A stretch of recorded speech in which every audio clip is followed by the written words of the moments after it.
Sauce is important to a lot of people.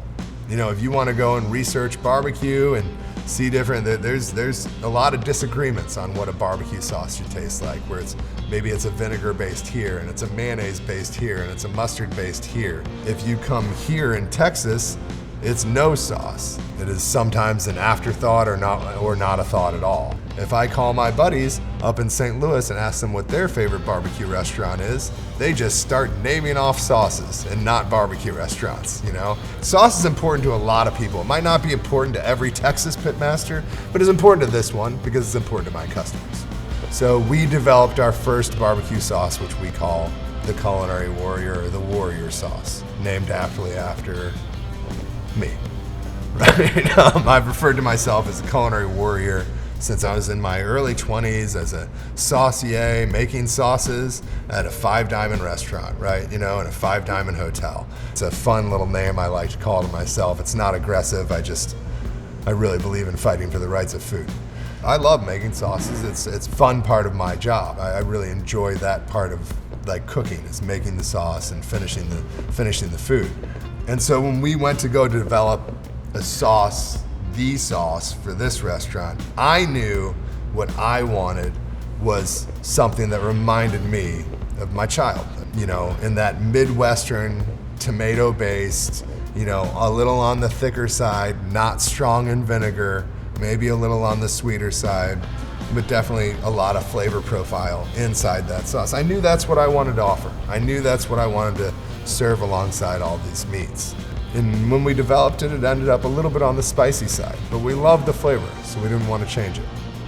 So we ended up developing a second one, right? And so now we have 2. The first sauce, again, is called the Warrior sauce. It's named after me.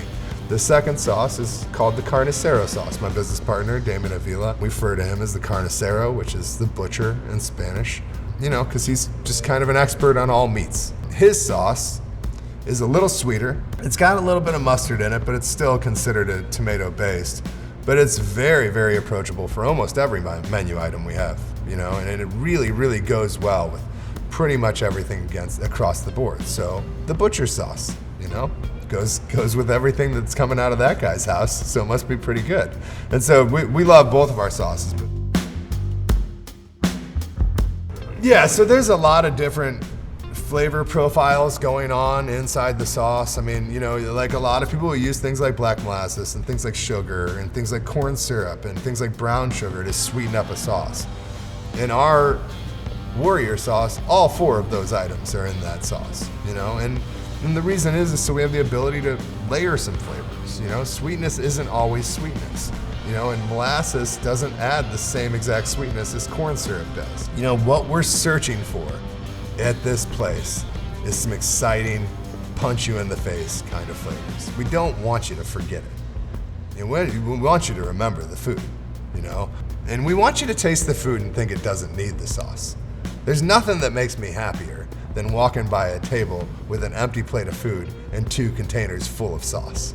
Like, you didn't need it. That's great, you know, but it's there for you. It's always there for you, you know, and you can have it. There's no problem. But in our mind, we're trying to create every menu item to stand alone by itself and be fantastic. And then we taste it with the sauce. And does it taste good with the sauce? Yes. You know, okay, well, now it's a menu item. When you come into this restaurant, it's not just sauce. You have 2 options of sauce, and you have 3 relishes to choose from. And you have the option to make that meat end up tasting how you want it to taste, you know, not necessarily just how we wanted it to taste, you know. And so we live those options alive. And I would dare to say it doesn't stop at 2, but that's just where we're at right now.